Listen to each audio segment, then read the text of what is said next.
Tantor Audio, a division of Recorded Books, presents Custer Died for Your Sins, an Indian Manifesto, by Vine Deloria, Jr., narrated by Kaipo Schwab. Preface. The Indian world has changed so substantially since the first publication of this book that some things contained in it seem new again.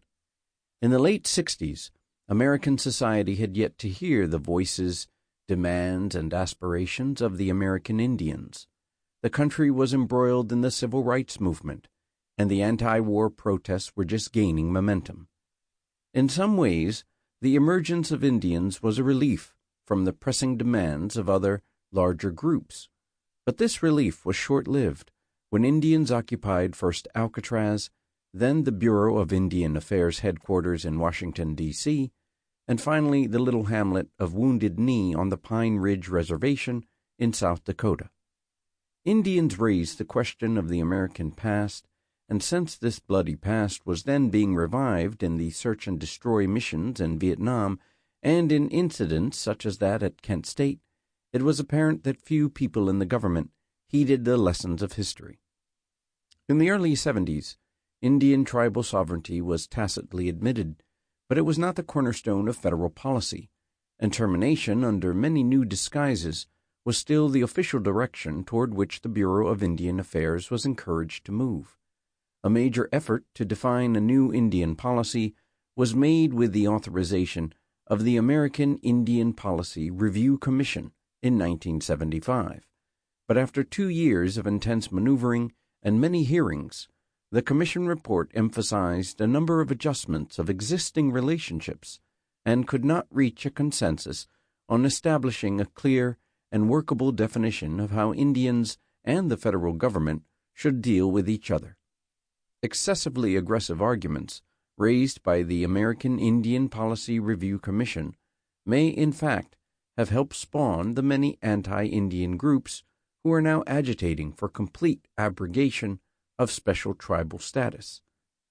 Some of the recommendations made 2 decades ago in Custer Died for Your Sins did find their way into federal policy, in particular the subcontracting provisions of PL 635, which allowed tribal governments to assume responsibility for some of the functions of the Bureau of Indian Affairs. But, as might have been suspected, the Bureau quickly worked out ways to co-opt and frustrate Indian efforts to take over programs and make them more capable of serving the reservation people. The biggest policy change in these intervening years, contained in President Richard M. Nixon's July 1970 message to Congress, was the official disavowal of termination as a formal goal of the federal government. Indeed, while Nixon may have failed in spectacular fashion in other aspects of his presidency, in retrospect, his administration must be granted very high marks for its Indian policy. In responsiveness to Indian aspirations, it will probably be seen as the best administration in American history, and in terms of its accomplishments, it should be ranked close to the New Deal, which radically turned the tide in favor of Indians. In comparison to recent administrations, the Nixon years are exceedingly bright and filled with accomplishments. The cast of characters in Indian affairs has also changed significantly in these past 2 decades. The Indian political scene in the 1960s was a fine blend of the first large generation of college-trained Indians and the entrenched veterans of the New Deal, who had served most of their lives in tribal government. With the passing of the old guard and the subsequent delivery of tribal councils to the new generation, Indian tribes lost a good deal of their historical perspective. Long-standing Indian leaders, such as Frank Duchesneau of Cheyenne River, Joe Gary of Coeur d'Alene, Cato Valandra of Rosebud, Bob Jim of Yakima, Lucy Covington of Colville, J. Dan Howard of Standing Rock, and Norbert Hill Sr.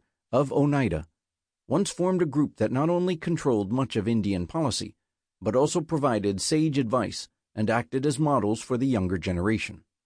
These people had read Felix S. Cohen's Handbook of Federal Indian Law by kerosene light in log cabins and were as competent in the niceties of legal fictions as most attorneys then representing the tribes. Today, unfortunately, few people in tribal government know their legal rights. They simply assume their duties and responsibilities, and it makes the situation worse that there are few models from whom they can take their cues. Public attitudes toward Indians, sadly, have changed very little in the intervening years. Assertion of historic rights by the tribes has only produced rabid backlash against Indians in many parts of the United States. Bumper stickers reading "Save the Deer, Shootin' Indian" are prominently featured in Wisconsin and Michigan as treaty hunting and fishing rights are successfully upheld in the courts. State politicians in South Dakota stand adamantly opposed to any just solution of the Sioux land claims in that state. Even in the most enlightened parts of our country, there's still controversy over practicing tribal religions, wearing long hair in a traditional manner, and allowing Indians access to national parks and forests for the practice of traditional religion at sacred sites in those areas. The federal government itself, in trying to solve the Hopi-Navajo land dispute, has authorized the largest forcible removal of Indians in more than a century. So, while the attitudes originally identified 2 decades ago are still rampant among us, it makes good sense to keep Custer in print until enough people come to understand Indians' attitude toward their treatment and begin to take action on behalf of the tribes. Custer got its chance to speak to some of the issues affecting Indians when Stan Steiner published The New Indians, a chronicle of the emerging Indian movement of the mid-1960s. Steiner later published The Vanishing American as a continuing effort to gather support for Indian aspirations. Stan passed on in January 1987, sitting at his typewriter, working on yet another of his great surveys of the contemporary American West. He is truly missed by his many Indian friends across the country. Whatever fame and fortune Stan achieved with his writings was always shared with his friends, and his passing may have marked the end of an era of isolation and innocence among Indians. Many people writing on Indians today seem only to take. Rarely do they seem to share with us. The Indian organizational world has also changed radically with the times. In the 60s, there were but a handful of national Indian organizations at work. The League of Nations Pan-American Indians went out of existence shortly after Custer was first published, after the death of Vern Gagne, who devoted himself to keeping the cause of traditionalism alive during the 30s, 40s, and 50s. The National Tribal Chairmen's Association came into existence, thrived briefly, and vanished during those years, and the early 70s saw the spread of the American Indian movement as a tidal wave of protest. AIM now seems to be in a dormant, if not comatose, stage, but its accomplishments cannot be underestimated. AIM created a feeling of solidarity among Indians which has only increased and entrenched itself during the intervening years. Most important for the long run have been the good educational organizations that have taken root among Indians in recent years. American Indians in Science and Engineering and the American Indian Community College Consortium have more than proved their worth and value to Indians across the country. In the legal field, 2 groups have emerged which deserve special mention. The Native American Rights Fund, organized in the early 70s in Boulder, Colorado, has established itself as an all-purpose organization to defend Indian rights. Its long-standing director, John Echohawk, certainly can lay claim to the title of most stable Indian organizational executive. With remarkable patience and wisdom, John has led an occasionally controversial organization on a path of steady and sustained growth unmatched in Indian history. The Indian Law Resource Center, meanwhile, has courageously taken up the cause of traditional Indians and raised questions about long-standing practices in the field of Indian affairs which needed to be questioned. The Indian Law Resource Center represents the best mixture of intellectual achievement and application of legal theory that we have yet seen enlisted in the cause of the American Indian. Tim Coulter, its director, has tackled gigantic legal problems, and if he's not always resolved them successfully, he's blazed a path along which future advocates of Indian legal rights can more easily travel. Interest in Indian culture, particularly in Indian religion, has escalated beyond anyone's wildest imaginings in recent years. Initially a product of the participation of medicine men in some of the protests, the expansion of the Indian religious traditions into non-Indian society has now become something of a missionary movement, with all its accompanying successes, failures, and dangers. Today, Indian shamans, medicine men, and snake oil salesmen follow the lecture workshop circuit, holding ceremonies and otherwise performing feats of power for their disciples and fellow practitioners. Many Indians object to this commercialization of the Indian tradition, and there's something to be said for their complaints. Nevertheless, it seems beyond dispute that within the tribal religions is a powerful spiritual energy that cannot be confined to a small group in the modern world. It would be hazardous to predict where this movement is headed, but if it influences people to deal more kindly with the earth and the various life forms on it, then there should be few complaints about its impact on people's lives and practices. The state of Indian affairs today is not good, but it contains within it certain strengths which suggest a better future for the people. The poverty programs of the 60s and 70s brought rapid cultural disintegration to the reservations. Housing programs broke up the old living and settlement patterns which had sustained ceremonial life for a century. Educational programs focused the attentions of the younger generation on life beyond the reservation borders, and many talented young Indians left their homes to pursue success in the white world. Tribal governments, attempting to serve the remnant of the tribe on the reservations, have had to devote an increasing percentage of the tribe's natural resources to creating an income for social service programs, thereby turning some reservations into an economic resource rather than a homeland. The exportation of tribal religious ceremonies beyond the reservation borders has deprived local people of a ceremonial life, while providing non-Indians with exotic religious experiences. In some tribes, social and sporting events such as golf tournaments, dance contests, and fairs have replaced the old community religious life. These things represent areas of growth and change that life in the modern world requires and extracts from tribal peoples. On the positive side, we've seen the appearance of young people who have found a way to blend the requirements of modern industrial consumer life with traditional beliefs and practices. There's an increasing number of young people who prefer to live and work in their own communities, who use the old ways to solve modern social problems, and who deliberately avoid the prestige of national leadership, recognizing its seductive and co-opting nature. Slowly, but with an irresistible power, there is emerging the cadre for serious tribal, cultural, and religious renewal. This important element, which previously was but a minor distraction in most tribes, had been represented by stubborn, traditional elders who refused to surrender to the blandishments of the non-Indian world. As these two groups interact and influence each other, powerful spiritual and cultural forces are being unleashed in the tribes, and a vision for the future is being created. In the next generation, we shall see some marvelous things coming from the Indian tribes, assuming that the present generation can successfully defend the reservations against the continuing attacks of racists and corporate exploiters.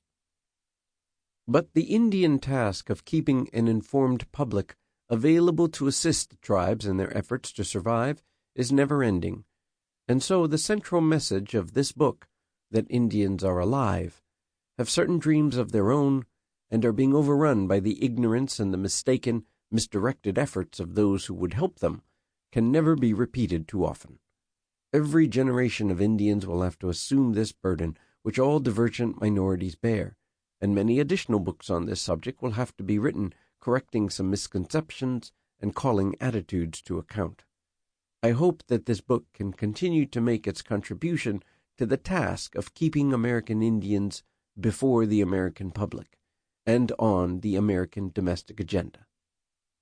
Vine Deloria, Jr., Tucson, Arizona, 1987. 1. Indians Today, the Real and the Unreal. Indians are like the weather. Everyone knows all about the weather, but none can change it. When storms are predicted, the sun shines. When picnic weather is announced, the rain begins. Likewise, if you count on the unpredictability of Indian people, you will never be sorry. One of the finest things about being an Indian is that people are always interested in you and your plight. Other groups have difficulties, predicaments, quandaries, problems, or troubles. Traditionally, we Indians have had a plight. Our foremost plight is our transparency.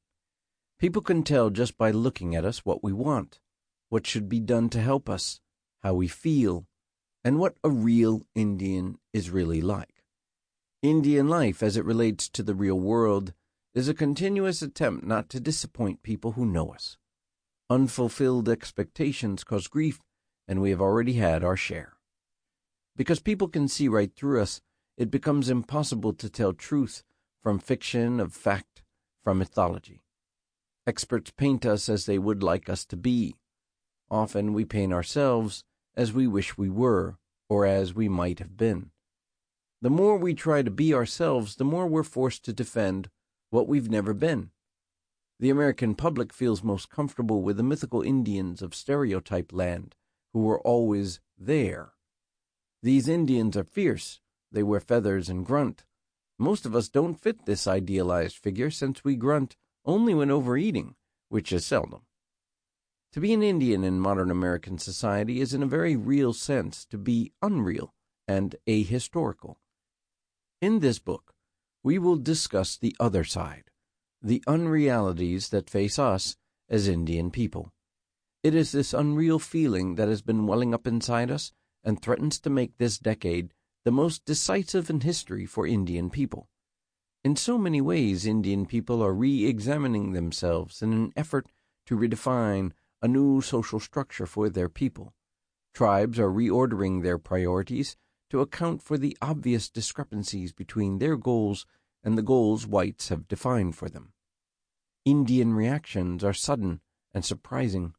One day at a conference we were singing, "My Country 'Tis of Thee," and we came across the part that goes, "Land where our fathers died, land of the Pilgrim's pride." Some of us broke out laughing when we realized that our fathers undoubtedly died trying to keep those pilgrims from stealing our land. In fact, many of our fathers died because the pilgrims killed them as witches. We didn't feel much kinship with those pilgrims, regardless of who they did in. We often hear, "Give it back to the Indians," when a gadget fails to work. It's a terrible thing for a people to realize that society has set aside all non-working gadgets for their exclusive use. During my 3 years as executive director of the National Congress of American Indians, it was a rare day when some white didn't visit my office and proudly proclaim that he or she was of Indian descent. Cherokee was the most popular tribe of their choice, and many people placed the Cherokees anywhere from Maine to Washington state. Mohawk, Sioux, and Chippewa were next in popularity. Occasionally I would be told about some mythical tribe from lower Pennsylvania, Virginia, or Massachusetts, which had spawned the white standing before me. At times I became quite defensive about being a Sioux when these white people had a pedigree that was so much more respectable than mine. But eventually I came to understand their need to identify as partially Indian and did not resent them. I would confirm their wildest stories about their Indian ancestry and would add a few tales of my own, hoping that they would be able to accept themselves someday and leave us alone. Whites claiming Indian blood generally tend to reinforce mythical beliefs about Indians. All but one person I met who claimed Indian blood claimed it on their grandmother's side. I once did a projection backward and discovered that evidently most tribes were entirely female for the first 300 years of white occupation. No one, it seemed, wanted to claim a male Indian as a forebear. It doesn't take much insight into racial attitudes to understand the real meaning of the Indian grandmother complex that plagues certain whites. A male ancestor is too much of the aura of the savage warrior, the unknown primitive, the instinctive animal, to make him a respectable member of the family tree. But a young Indian princess? Ah, there was royalty for the taking. Somehow the white was linked with a noble house of gentility and culture if his grandmother was an Indian princess who ran away with an intrepid pioneer, and royalty has always been an unconscious but all-consuming goal of the European immigrant. The early colonists, accustomed to life under benevolent despots, projected their understanding of the European political structure onto the Indian tribe in trying to explain its political and social structure. European royal houses were closed to ex-convicts and indentured servants, so the colonists made all Indian maidens princesses, then proceeded to climb a social ladder of their own creation. Within the next generation, if the trend continues, a large portion of the American population will eventually be related to Powhatan. While a real Indian grandmother is probably the nicest thing that could happen to a child, why is a remote Indian princess grandmother so necessary for many whites? Is it because they're afraid of being classed as foreigners? Do they need some blood tie with the frontier and its dangers in order to experience what it means to be an American?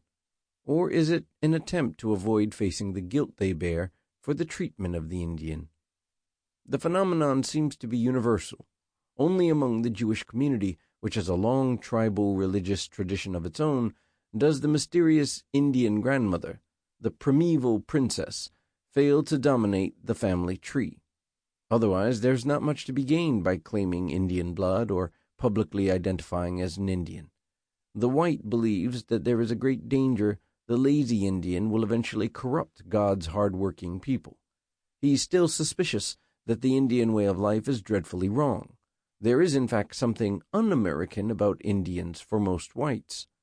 I ran across a classic statement of this attitude one day in a history book which was published shortly after the turn of the century.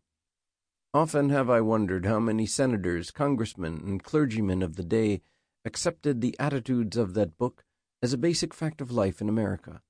In no uncertain terms did the book praise God that the Indian had not yet been able to corrupt North America as he had South America.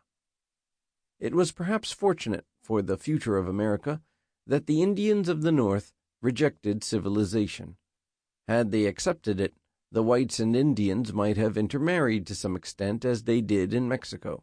That would have given us a population made up in a measure of shiftless half-breeds. I never dared to show this passage to my white friends who had claimed Indian blood, but I often wondered why they were so energetic if they did have some of the bad seed in them. Those whites who dare not claim Indian blood have an asset of their own. They understand Indians. Understanding Indians is not an esoteric art. All it takes is a trip through Arizona or New Mexico, watching a documentary on TV, having known one in the service, or having read a popular book on them. There appears to be some secret osmosis about Indian people by which they can magically and instantaneously communicate complete knowledge about themselves to these interested whites. Rarely is physical contact required. Anyone and everyone who knows an Indian or who is interested immediately and thoroughly understands them. You can verify this great truth at your next party. Mention Indians and you'll find a person who saw some in a gas station in Utah, or who attended the Gallup ceremonial celebration, or whose Uncle Jim hired one to cut logs in Oregon, or whose church had a missionary come to speak last Sunday on the plight of Indians and the mission of the church. There is no subject on earth so easily understood as that of the American Indian. Each summer, work camps disgorge teenagers on various reservations. Within 1 month's time, the youngsters acquire a knowledge of Indians that would astound a college professor. Easy knowledge about Indians is a historical tradition. After Columbus discovered America, he brought back news of a great new world, which he assumed to be India, and therefore filled with Indians. Almost at once, European folklore devised a complete explanation of the new land and its inhabitants, which featured the Fountain of Youth, the 7 cities of gold, and other exotic attractions. The absence of elephants apparently did not tip off the explorers that they weren't in India. By the time they realized their mistake, instant knowledge of Indians was a cherished tradition. Missionaries, after learning some of the religious myths of tribes they encountered, solemnly declared that the inhabitants of the new continent were the 10 lost tribes of Israel. Indians thus received a religious historical identity far greater than they wanted or deserved, but it was an impossible identity. Their failure to measure up to Old Testament standards doomed them to a fall from grace, and they were soon relegated to the status of a picturesque species of wildlife. Like the deer and the antelope, Indians seemed to play rather than get down to the serious business of piling up treasures upon the earth where thieves break through and steal. Scalping, introduced prior to the French and Indian War by the English, confirmed the suspicion that Indians were wild animals to be hunted and skinned. Bounties were set, and an Indian scalp became more valuable than beaver, otter, marten, and other animal pelts. American blacks had become recognized as a species of human being by amendments to the Constitution shortly after the Civil War. Prior to emancipation, they had been counted as 3/5 of a person in determining population for representation in the House of Representatives. Early civil rights bills nebulously state that other people shall have the same rights as white people, indicating there were other people. But civil rights bills passed during and after the Civil War systematically excluded Indian people. For a long time, an Indian was not presumed capable of initiating an action in a court of law, of owning property, or of giving testimony against whites in court. Nor could an Indian vote or leave his reservation. Indians were America's captive people without any defined rights whatsoever.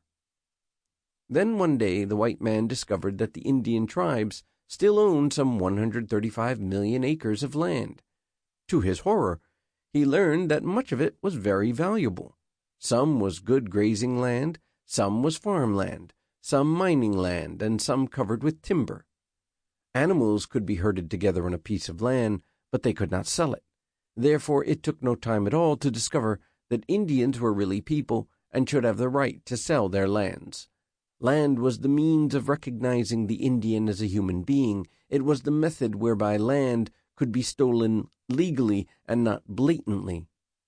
Once the Indian was thus acknowledged, it was fairly simple to determine what his goals were. If, thinking went, the Indian was just like the white, he must have the same outlook as the white. So the future was planned for the Indian people in public and private life. First in order was allotting them reservations so that they could sell their lands. God's foreordained plan to repopulate the continent fit exactly with the goals of the tribes as they were defined by their white friends. It is fortunate that we were never slaves. We gave up land instead of life and labor. Because the Negro labored, he was considered a draft animal. Because the Indian occupied large areas of land, he was considered a wild animal. Had we given up anything else, or had anything else to give up, it is certain that we would have been considered some other thing. Whites have had different attitudes toward the Indians and the blacks since the Republic was founded. Whites have always refused to give non-whites the respect which they have been found to legally possess. Instead, there has always been a contemptuous attitude that although the law says one thing, we all know better. Thus, whites steadfastly refused to allow blacks to enjoy the fruits of full citizenship. They systematically closed schools, churches, stores, restaurants, and public places to blacks, or made insulting provisions for them. For 100 years, every program of public and private white America was devoted to the exclusion of the black. It was perhaps embarrassing to be rubbing shoulders with one who had not so long before been defined as a field animal. The Indian suffered the reverse treatment. Law after law was passed requiring him to conform to white institutions. Indian children were kidnapped and forced into boarding schools thousands of miles from their homes to learn the white man's ways. Reservations were turned over to different Christian denominations for governing. Reservations were for a long time church-operated. Everything possible was done to ensure that Indians were forced into American life. The wild animal was made into a household pet, whether or not he wanted to be one. policies for both black and Indian failed complete. Sample complete. Ready to continue?